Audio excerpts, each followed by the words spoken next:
निश्चित रूप से एजुकेशन डिपार्टमेंट में रहा था और शिक्षकों से पूरे बिहार के स्कूल से जुड़ाव इतना ज़्यादा है कि अब ऐसी स्थिति आई है जब प्रिपरेशन की तो कौन आपको गाइड करे, तो मुझे आना पड़ा क्योंकि इतने सारे कॉल्स और मैसेजेस आ रहे हैं दिन रात कि मैं परेशान हो गया हूँ।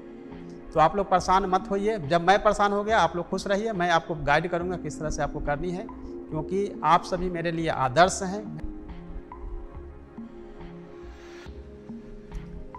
नमस्कार। तो बीपीएससी द्वारा शिक्षकों की अब नियुक्ति बहाली होनी है और इसको लेकर हमने एक वीडियो और एक प्रोबेबिलिटी वाली वीडियो हमने बनाई थी। उसके बाद आप लोगों का रिस्पांस काफ़ी पॉजिटिव रहा।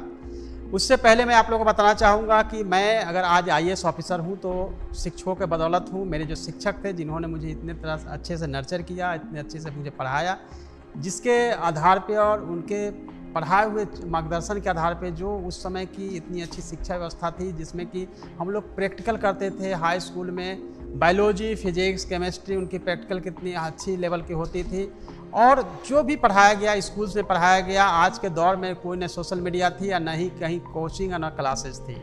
तो गुरु हमारे लिए और शिक्षक जो है हमारे लिए बिल्कुल हमेशा आदर्श हैं और कहा भी जाता है कि शिक्षक ही देश के निर्माता हैं, क्योंकि जैसे शिक्षक होंगे वैसे उनके शिष्य होंगे और जैसा शिष्य होगा वैसा हमारा भारत देश होगा।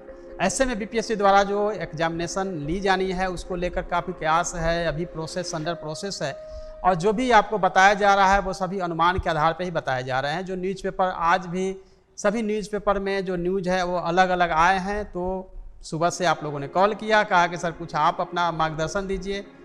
तो चूंकि शिक्षकों से मेरा जुड़ाव और लगाव कंटिन्यू आप लोगों के साथ रहा है तो निश्चित रूप से मेरा भी यह फर्ज बनता है कि आपको मैं अच्छे से गाइड कर सकूं। तो गाइड करने से पहले आज के कुछ जो न्यूज़ के हेडिंग और हेडलाइंस है उस पर बात कर लेते हैं। ये जो आप हेडलाइंस देख रहे हैं जिसमें कि स्कूलों में 2.5 लाख से अधिक शिक्षक भर्ती परीक्षा के प्रश्न हो सकते हैं वस्तुनिष्ठ। जैसा कि मैंने पिछले ही वीडियो में बताया था, क्योंकि अगर आपको जल्दी एग्जाम प्रोसेस को पूरा करना है तो ऑब्जेक्टिव ही टाइप के क्वेश्चंस पूछे जाएंगे, ये तो है ही। लेकिन उसके बाद यह कहना कि ये क्वेश्चन निगेटिव होगी नहीं होगी, किस तरह के क्वेश्चंस पूछे जाएंगे, तो इस पे अभी मंथन चल रहा है। हम डिटेल में इसको देखेंगे। जैसे अगर डिटेल में देखते हैं तो इसके क्लास 1 से लेकर 12 के शिक्षकों की भर्ती के लिए बीपीएससी से होने वाली परीक्षा पैटर्न और सिलेबस सहित विभिन्न मुद्दों पर शुक्रवार यानी कि कल इस पर चर्चा हुई। चर्चा जो हुई है वो है बीपीएससी, जीएडी और निश्चित रूप से एजुकेशन डिपार्टमेंट, तीनों विभागों के बीच जो चर्चा हुई। चर्चा के बाद उसके सिलेबस पे बातचीत की गई। सिलेबस के साथ ही किस तरह के उस पर कट ऑफ रखे जाएंगे, क्वेश्चंस के पैटर्न किस तरह के होंगे, सिलेबस क्या होगा, बहुत सारे डिटेल्स किए गए। लेकिन अगर कोई भी आपको बताता है कि इसमें अभी कुछ फाइनल हो गया है तो ऐसा कुछ नहीं है, क्योंकि फाइनल होने से पहले कई स्टेजेज हैं जिसको देखना पड़ेगा। कि क्वेश्चन तो बस फिनिश्ड होंगे, मैंने पहले ही बताए थे, और क्वेश्चन मैंने भी पहले ही बताया था कि उसमें जीएस हो सकता है, तो जीएस तो होना है क्योंकि बीपीएससी एग्जाम ले रही है तो बीपीएससी ये हो सकता है। साथ ही ये हो सकता है क्वेश्चन का लेवल किस तरह का होगा। तो मैं एक बातें आपको स्पष्ट बताता हूँ कि चूँकि शिक्षकों के लिए भर्ती के लिए जो एग्जाम्स होने हैं उसमें जो क्वेश्चंस होंगे वो होंगे 2 टाइप के। एक क्वेश्चन होगा जिसमें कि बिल्कुल ही ABCD होगा, क्वेश्चन 1 लाइनर होगा और फिर आपको ऑप्शन ढूंढने होंगे।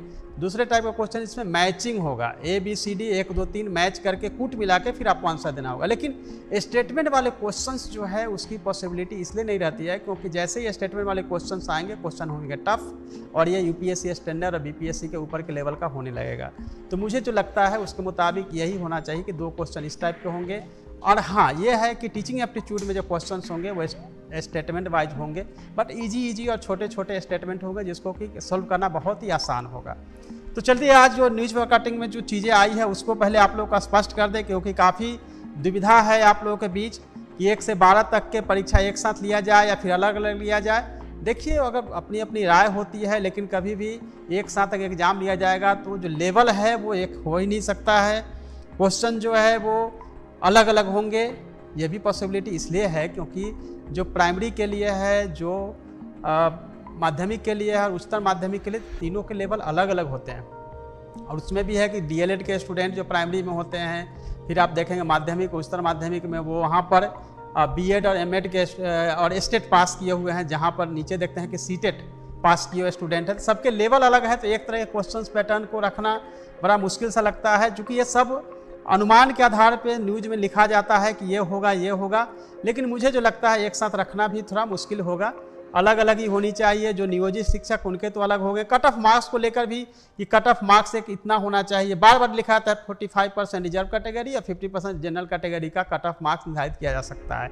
देखिए कट ऑफ मार्क्स जो है दो तरह का कट ऑफ आप यह कर सकते हैं कि कट ऑफ मिनिमम डिसाइड हो सकता है कि हमें जो है कट ऑफ 50 या 45 हम अलग अलग कैटेगरी के हिसाब से रख सकते हैं, लेकिन अगर क्वेश्चन ईजी होगा तो, और अगर हमें सीट जितनी वैकेंसीज है तो कट ऑफ तो हो सकता है 60 भी जाए, 70 भी जाए, 75 भी जाए, या अगर आपने क्वेश्चन बहुत टफ पूछ दिया तो हो सकता है कट ऑफ जो है वो 25 और 30 ही चला जाए, जितनी सीटें हमें भरनी है। तो कट ऑफ कैसे डिसाइड हो सकता है कि इतना कट ऑफ रखेंगे? ये कट ऑफ हो सकता है उनके लिए जो नियोजित शिक्षक हैं और जिनको कि रेगुलर टीचर जो गवर्नमेंट टीचर्स हैं उनके लेवल के जो लाभ है उनको प्राप्त करने के लिए अगर नियोजित शिक्षकों का अगर एग्जाम होता है तो उनके लिए कट ऑफ हो सकता है। इस कट ऑफ को पार करेंगे आप रेगुलर टीचर बन जाएंगे, ये हो सकता है। लेकिन एग्जाम जो होनी है फ्रेश जो वैकेंसीज है और फ्रेश जो वैकेंसीज को फुलफिल करना है तो उसमें मिनिमम कट ऑफ रखा जा सकता है कि इस कट ऑफ से नीचे हम नहीं लेंगे, लेकिन ये हो सकता है कि कट ऑफ जो है वो तो डिपेंड करेगा मेरिट पे और वैकेंसीज कितनी है उस पर। लास्ट टाइम इस 6th फेज में जब मैं पूरी बहाली करवा रहा था तो आप लोगों ने देखा होगा कि बहुत अच्छी ट्रांसपेरेंसी के साथ हुई थी, और आप लोग इस बात से एग्री भी करेंगे कि जो सीटें खाली रह गई थी वो कुछ खास कैटेगरी और महिलाओं की सीटें जो थी, गर्ल्स की सीटें थी, वही खाली रह गई थी। तो इस बार वो तो जुड़ने वाली है, तो निश्चित रूप से महिलाओं और गर्ल्स के लिए अपॉर्चुनिटी ज़्यादा होगी। बट ये है कि अब ऐसा नहीं होगा कि हाँ आपने एजुकेशनल क्वालिफिकेशन में अधिक मार्क्स ले लिया है और आपको मार्क्स के आधार पे, सर्टिफिकेट के आधार पे नौकरी होगी, बल्कि आपकी मेरिट के आधार पे होगी। तो अच्छे पहले कहा जा सकता है कि यूपीएससी एग्जाम को लेना ठीक रहेगा। अब बात रही कि अब क्या हम वेट करते रहें या हर दिन कुछ नया न्यूज आएगा उसी को पढ़ के खुश होते रहें या दुखी होते रहें? नहीं, हमें प्रिपरेशन की तरफ बढ़ना चाहिए, क्योंकि जब एडवर्टीजमेंट आएगी तो समय कम हो सकता है। मैं बार बार रिपीट करूँगा कि आप सभी पढ़ाई पे फोकस करिए। कहाँ फोकस करेंगे? फोकस करने का यह तरीका है कि आप जीएस का देखिए और टीचिंग एप्टीट्यूड का देखिए, कम से कम आपकी तैयारी उस लाइन पे चलती रहेगी। एक ज़रूरी सूचना है कि मैं हर शनिवार को, सैटरडे को इवनिंग के समय में एक वीडियो आपके लिए हर दिन कुछ ना कुछ पढ़ा के बना के आपको दूंगा, और जो मटेरियल होंगे वो आपके टेलीग्राम चैनल पे अवेलेबल होंगे। तो आज शाम में भी जो सैटरडे है उस दिन हम आपको वीडियो देंगे कि किस तरह से आपको कौन कौन सी बुक्स को फॉलो करना है। तो ये वीडियो भी आपको शाम में मिलेगी। आज देर रात तक भी सैटरडे को आप आज मिल जाएगी। कौन कौन सी बुक आपको फॉलो करनी है इसके संबंधित वीडियो भी हम आपको प्रोवाइड आज करवाएंगे कि आप कौन सी बुक्स पढ़ेंगे, टीचिंग एप्टीट्यूड में कैसे पढ़ेंगे, और फिर उसके में अगले वीक से हम लोग हर सब्जेक्ट वाइज, हर जीएस के हर सब्जेक्ट वाइज बताना शुरू करेंगे कहाँ कौन कौन सा फोकस एरिया हो सकता है जहाँ से क्वेश्चन की पॉसिबिलिटी रहती है और किस तरह से हमें प्रिपरेशन करनी है। आपको सिर्फ करना यह है कि हर सैटरडे को आपको ये हमारे चैनल पे जो वीडियो आएगी उसको आपको देखना है। और इतना लगाव क्यों है? क्योंकि निश्चित रूप से एजुकेशन डिपार्टमेंट में रहा था और शिक्षकों से, पूरे बिहार के शिक्षकों से जुड़ाव इतना ज़्यादा है कि अब ऐसी स्थिति आई है जब प्रिपरेशन की तो कौन आपको गाइड करे, तो मुझे आना पड़ा, क्योंकि इतने सारे कॉल्स और मैसेजेस आ रहे हैं दिन रात कि मैं परेशान हो गया हूँ। तो आप लोग परेशान मत होइए। जब मैं परेशान हो गया आप लोग खुश रहिए, मैं आपको गाइड करूँगा किस तरह से आपको करनी है, क्योंकि आप सभी मेरे लिए आदर्श हैं। मैंने पहले ही कहा कि शिक्षक जो है वो हमारे राष्ट्र निर्माता है और शिक्षकों के बदौलत ही आज मैं IAS अफसर। इसलिए शिक्षकों का सम्मान हमेशा मेरे दिल में रहा है, रहेगा, और आगे भी मैं यह कोशिश करूंगा कि आपको जितना भी मदद हो सकता है मैं करूंगा। हालांकि मैं सिविल सर्विस की तैयारी करवाता हूं, लेकिन आप लोगों ने इतना प्यार दिया है इसलिए मैं आपको गाइड जरूर करूंगा। Thank you so much.